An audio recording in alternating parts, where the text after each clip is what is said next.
আবার সাইয়েদনা ওমর ফারুক যখন খলিফা, বদরের যুদ্ধে অংশগ্রহণকারী বয়স্ক সাহাবীদের নিয়ে উনি মিটিং করতেন। এদেরকে আরবিতে বলে আশিয়াখু বদর, বদরের শায়েখ। বদরের সাহাবীদের সাথে, বয়স্ক সাহাবীদের সাথে যখন সাইয়েদনা ওমর ফারুক মিটিং করতেন, ওই মিটিং এ ছোট্ট একটা বাচ্চা সাহাবীকে রাখতেন। ওই সাহাবীর নাম হলো ইবনে আব্বাস, আব্দুল্লাহ ইবনে আব্বাস, বিশ্বনবীর চাচাতো ভাই। বদরের বয়স্ক সাহাবারা মনে দুঃখ পায়, আমরা বয়স্ক মানুষ, আমাদের মিটিং এই ছোট্ট বাচ্চা কেন? এই বাচ্চার বয়সে অনেক ছেলে আছে, আমাদের নাতিপুতিও আছে। সাইয়েদনা ওমর ফারুক আমাদের বয়স্কদের মিটিং এ ছোট বাচ্চারে রাখে কেন? এই কথা যখন সাইয়েদনা ওমর ফারুকের কানে গেল, ওমর ফারুক বললেন, ঠিক আছে আমি বুঝাবো কেন এই বাচ্চারে রাখি। একদিন মিটিং শুরু করলেন এই সূরা দিয়ে, যে সূরাটা আমি তেলাওয়াত করেছি, পড়েন। ইযা জাআ নাসরুল্লাহি ওয়াল ফাতহু ওয়া রাআইতান নাসা ইয়াদখুলুনা ফি দীনিল্লাহি আফওয়াজা ফাসাব্বিহ বিহামদি রাব্বিকা ওয়াস্তাগফিরহু ইন্নাহু কানা তাওয়াবা। পড়েন আল্লাহু আকবার। এই সূরা তেলাওয়াত করে ওমর ফারুক মিটিং শুরু করলেন। এবার ধরে ধরে বললেন, ও বয়স্ক সাহাবারা, এই সূরাতে আপনি কি বুঝেছেন? এক সাহাবী বলতে লাগলেন, এই সূরা থেকে আমি বুঝেছি সাহায্য আর বিজয় কেউ দিতে পারে না একজন ছাড়া, তিনি কে? আল্লাহ। ওমর ফারুক বললেন, হয় নাই। আরেকজন বয়স্ক সাহাবারে বললেন, আপনি কি বুঝছেন এই সূরা থেকে?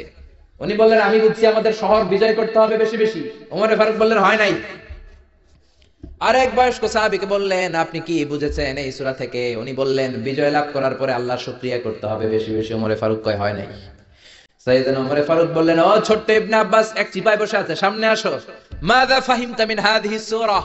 ও আব্দুল্লাহ ইবনে আব্বাস, তুমি এই ছোট্ট সূরা থেকে কি বুঝেছো বলো।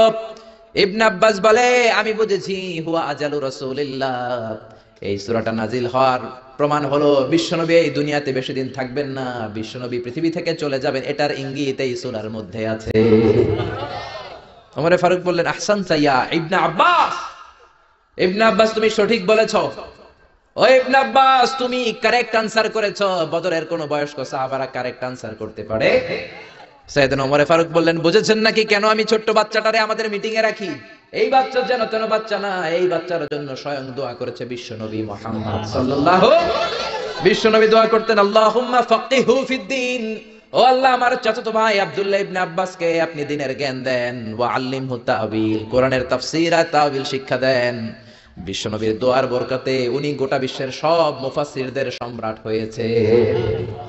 সুবহানাল্লাহ। আর আস্তে পড়েন। পৃথিবীতে যত মুফাসসির আছে, সাহাবাদের থেকে শুরু করে, তাবিঈ থেকে শুরু করে, up to the day of judgement, আমরা যত মুফাসসিরের কথা বলবো, যত তাফসীর থেকে আমরা কোট করি, রেফার করি, সব মুফাসসিরদের সম্রাট হচ্ছে এই ছোট্ট ছেলে আব্দুল্লাহ ইবনে আব্বাস। চিল্লায়ে পড়েন আল্লাহু আকবার।